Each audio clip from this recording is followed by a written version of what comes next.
Halo,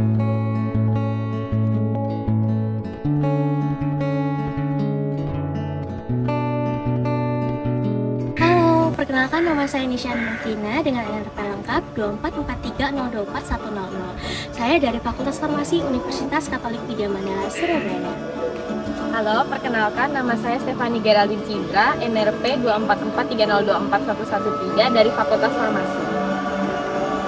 Halo, perkenalkan nama saya Anastasia Regina Marcella dengan NRP lengkap 24430240030 dari Fakultas Farmasi Universitas Katolik Widya Mandala, Surabaya.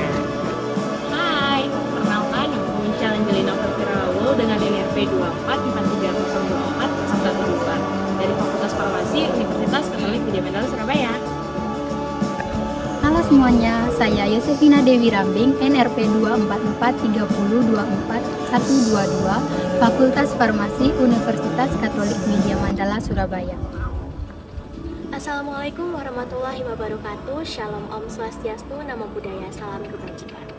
Pada kesempatan kali ini kami berada di Kenjeran, di mana di sini terdapat sebuah wisata yang menampilkan beberapa tempat ibadah yang berdiri dengan berdampingan.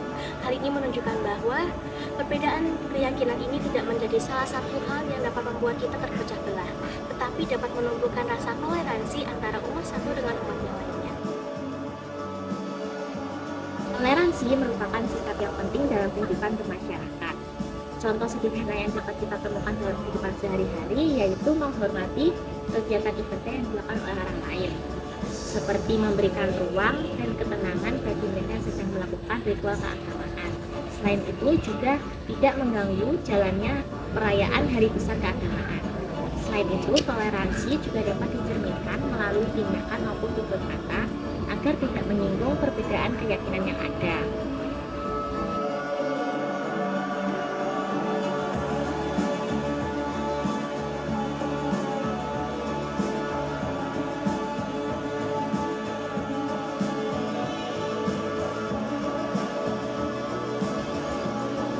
Toleransi adalah sikap menghargai perbedaan agama, budaya, dan juga pendapat.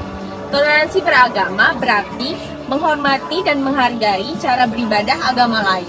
Toleransi sosial dan budaya berarti menghargai adat dan juga kebiasaan yang berbeda dengan kita. Toleransi dalam berpendapat yang berarti menghargai cara pendapat yang tidak sejalan dengan kita.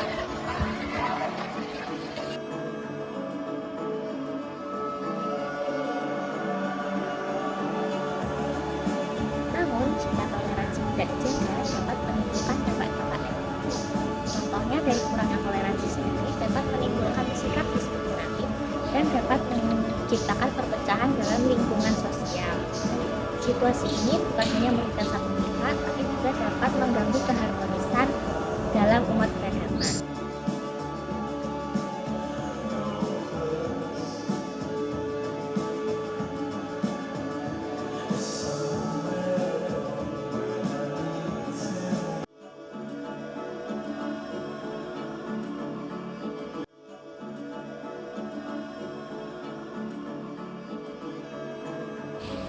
Keberadaan beberapa tempat ibadah yang letaknya berdampingan bukanlah menjadi simbol bahwa keberagaman harus menimbulkan konflik, tetapi bisa menjadi simbol harmoni ketika setiap individu itu dapat saling menghormati dan juga saling menerima satu sama lain.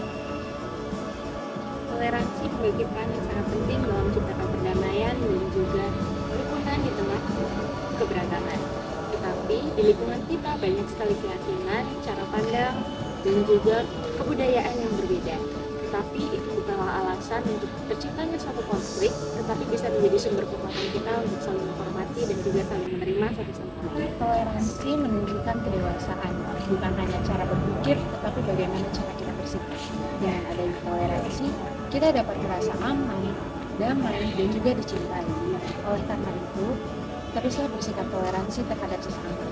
Karena sejatinya, persatuan bukan berarti sama, tetapi meski kita berbeda, kita dapat tetap berjalan bersama. Toleransi merupakan kunci hidup damai di tengah perbedaan kebudayaan dan keagamaan yang ada di Indonesia. Mari kita jadikan toleransi sebagai sikap nyata di kehidupan sehari-hari agar kita semua dapat hidup saling berdampingan, rukun, damai, dan sejahtera. Wassalamualaikum warahmatullahi wabarakatuh. Shalom, Om, Shanti, Shanti, Shanti, Om, Syadu, Sadu, Sadu. Halo, kenalin aku Ana, aku dari Kalimantan Barat. Bentuk nyata toleransi dalam daerahku yaitu pada saat adanya Natal, itu terkadang ada juga pemuda-pemudi yang dari agama lain membantu seperti memarkirkan motor maupun mengarahkan mobil. Tidak hanya itu, di Kalimantan Barat terdapat rumah radang dan juga rumah adat Melayu. Nah ini dekatnya itu berdampingan, jadi benar-benar berdampingan. Tapi selama ada upacara atau perayaan adat, tidak pernah ada kerusuhan di dalam perayaan tersebut. Tidak hanya itu, untuk gereja sendiri, aku beragama Katolik, biasanya terdapat misa yang mengaitkan dengan budaya-budaya lain yang ada di Indonesia seperti inkulturasi budaya Jawa maupun Sumatera, Dayak, dan juga pada saat perayaan Imlek ini terdapat misa yang menggunakan bahasa Mandarin dan juga sedikit ada sentuhan tradisi dari masyarakat Tionghoa. Aku Rey dan aku dari Lasem, kota pesisir Jawa Tengah yang dikenal sebagai Tiongkok kecil karena sejarahnya sebagai tempat pertama kali orang Tionghoa datang ke Jawa. Kalau kalian datang ke Lasem, kalian bisa lihat sendiri dari bangunan-bangunannya itu dia bangunan kuno dengan arsitektur campuran dari Jawa dan Tionghoa.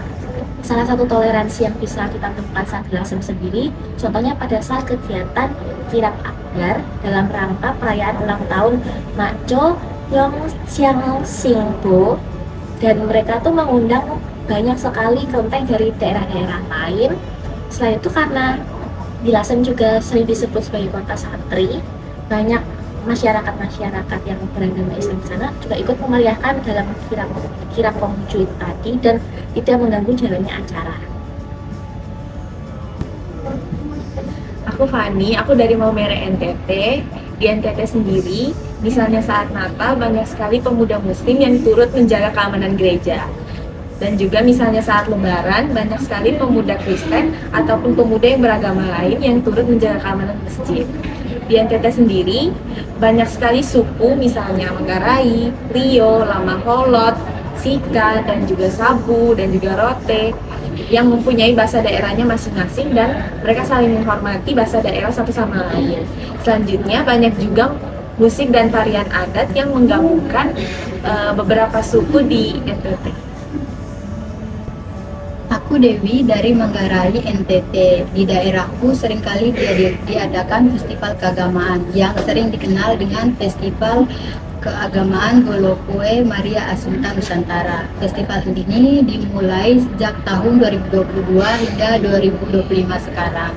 Festival ini lahir pasca pandemi untuk memulihkan perekonomian, spiritualitas umat, serta pariwisata. Sekaligus festival ini menunjukkan devosi kepada Bunda Maria. Nama Golokwe itu sendiri diambil dari tempat ziarah suci yang ada di Labuan Bajo, yaitu Gua Maria Golokwe, yang dimana menjadi simbol spiritual perjalanan umat Manggarai kepada Sang Pencipta. Festival ini juga melambangkan sikap toleransi umat beragama dan kebinekaan Nusantara. Aku Enji dan aku dari Bali. Di Bali ada budaya yang namanya Nyepi. Nyepi merupakan tahun baru Saka, di mana setiap umat Hindu di Bali diharapkan untuk dapat melakukan penyucian jiwa, refleksi diri, dan juga menjaga keseimbangan alam semesta. Pada hari raya Nyepi, setiap aktivitas yang ada di Bali dihentikan sementara, di mana jalan-jalanan ditutup, kemudian bandara juga ditutup, serta setiap masyarakat diharapkan untuk tidak dapat melakukan kegiatan di luar ruangan sesuai dengan aturan amati karya, amati geti, amati lelangu, dan juga amati lelunan. Aturan ini diterapkan secara ketat untuk menciptakan suasana yang damai dan juga hening. Pada tahun ini menjadi tahun spesial di mana Hari Raya Nyepi dan juga Hari Raya Idul Fitri dilaksanakan pada hari yang bersamaan. Tetapi ini bukan menjadi alasan untuk keduanya tidak dapat melakukan ibadahnya masing-masing. Umat non-Hindu tetap menghormati budaya Nyepi dan umat Islam tetap melaksanakan ibadah. Hal ini menunjukkan bahwa Bali dapat memadukan nilai religius dan juga sosial dalam kehidupan sehari-hari. Umat beragama yang ada di Bali saling menghormati, saling menghargai, dan juga menjunjung budaya yang ada, karena di Bali ada budaya yang dinamakan Trihita Karana, di mana alam untuk manusia dan manusia juga untuk alam. Jadi, Bali menjadi unik dan juga harmonis karena bentuk toleransi tersebut.